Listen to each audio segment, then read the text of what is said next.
दोस्तों, स्वागत है आपका ट्रू ट्रेंड स्टोरीज चैनल के अंदर। आज मैं आपको एक सत्य घटना की कहानी कहने जा रहा हूँ, जेल में चुड़ैल का आतंक।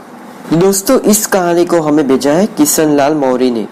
तो गाइस, आप हेडफोन लगाए और सुनिए कहानी। तो दोस्तों, मैं उनके ही पॉइंट ऑफ व्यू से आपको कहानी सुनाता हूँ। मेरा नाम किशन लाल मौर्य है। मैं पैसे से एक लोहार हूँ। मीरा नगर में गांधी चौक में मेरी छोटी सी दुकान है। मेरे घर में मेरी बीवी हेमा और मेरा बेटा योगेश है। वैसे तो दुकान का कामकाज ठीक ठाक चल रहा था, पर मेरे काम में तेजी मंदी भी चलती रहती थी।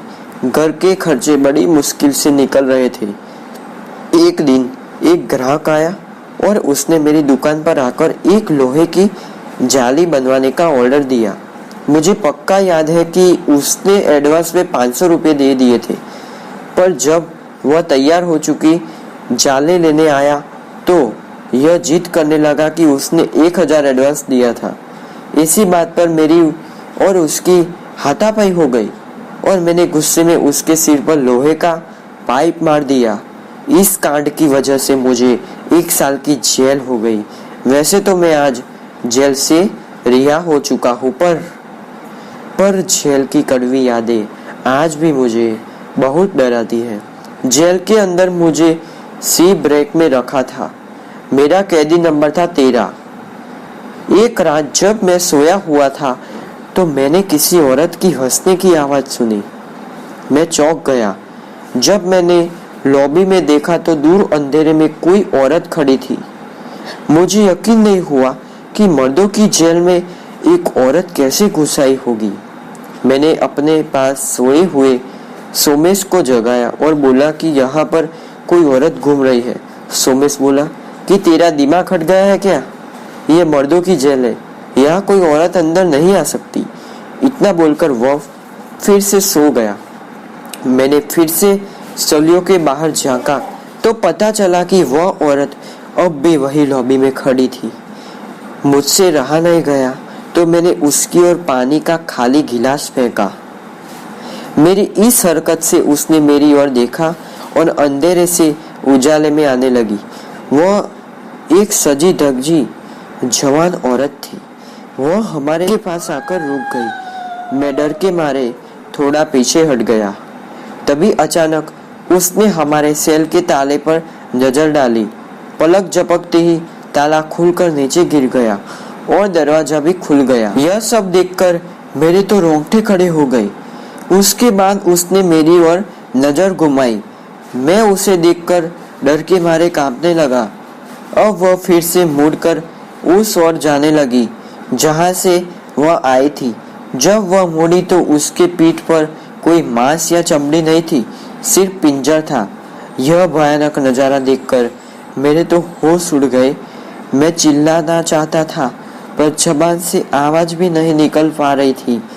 कुछ ही देर में वह भयानक औरत गायब हो गई। मैंने फिर से सोमेश को जगाया। इस बार मेरा डरा हुआ चेहरा देखकर सोमेश भी चौंक गया। उसने सेल का दरवाजा खोला, देखा तो वह बोला कि यह तूने क्या किया? हम पर जेल से भागने का आरोप लगेगा। हम दोनों ने मिलकर सेल का दरवाजा बंद कर लिया और खुला ताला लटका दिया। सुबह जब हमें गार्ड बाहर निकालने आया तो उसने हमारे सेल का ताला खुला पाया। उसने फौरन जेलर साहब को बुलाया। हमें तो लगा कि गए काम से। एक और मुकदमा झेलना पड़ेगा। जेलर के आते ही हमने उसके पैर पकड़ लिए और हम गिड़गिड़ाने लगे कि हमने कुछ भी नहीं किया है। कुछ देर बाद जेलर बोला कि शांत हो जाओ, मुझे पता है कि ताला तुम दोनों ने नहीं तोड़ा है। मुझे पता है कि हमारे जेल में एक खतरनाक चुड़ैल घूमती है। कई कैदी उसके खौफ से बीमार भी पड़ जाते हैं।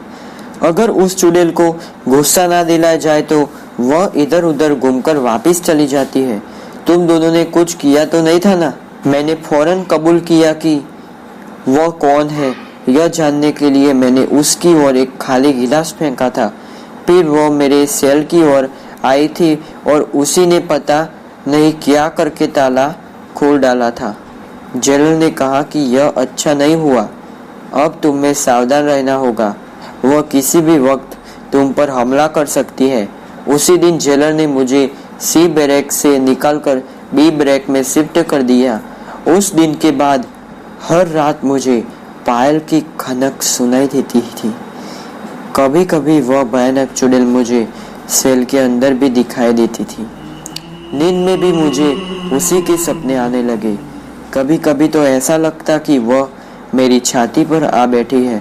ऐसे ही दिन पर दिन मेरा डर बढ़ने लगा और बेवजह बीमार रहने लगा। अभी मेरी 1 साल की सजा खत्म होने में 3 महीने बाकी थे। तभी मेरी हालत को ध्यान में रखते हुए मुझे बाकी की सजा से मुक्ति दे दी गई और मैं घर लौट आया। घर आकर मुझे लगा कि बला टल गई, पर ऐसा नहीं था। अभी कुछ दिनों पहले ही मैंने उस खौफनाक चुड़ैल को मेरी बीवी हेमा के पीछे खड़े हुए देखा था। मुझे नहीं पता कि वह चुड़ैल मेरा पीछा कब छोड़ेगी या फिर मेरी जान लेकर ही दम लेगी। मैं तो अब बस भगवान के सहारे ही जी रहा हूँ। तो दोस्तों, ये थी कहानी किशन लाल मौर्य की। कैसी लगी दोस्तों आपको ये कहानी? कमेंट कर जरूर बताइए। और गाइस, वीडियो को प्लीज लाइक कीजिए, प्लीज शेयर कीजिए और सब्सक्राइब कर दो ट्रू ट्रेंड स्टोरीज चैनल को। और आपके पास भी ऐसी कोई कहानी है तो हमें इंस्टाग्राम आईडी पर भेज सकते हैं। मेरी इंस्टाग्राम आईडी आपको दिख ही रही होगी स्क्रीन पर, जय डी पांडे। तो मिलते हैं, तब तक के लिए take care, bye bye, stay safe, धन्यवाद।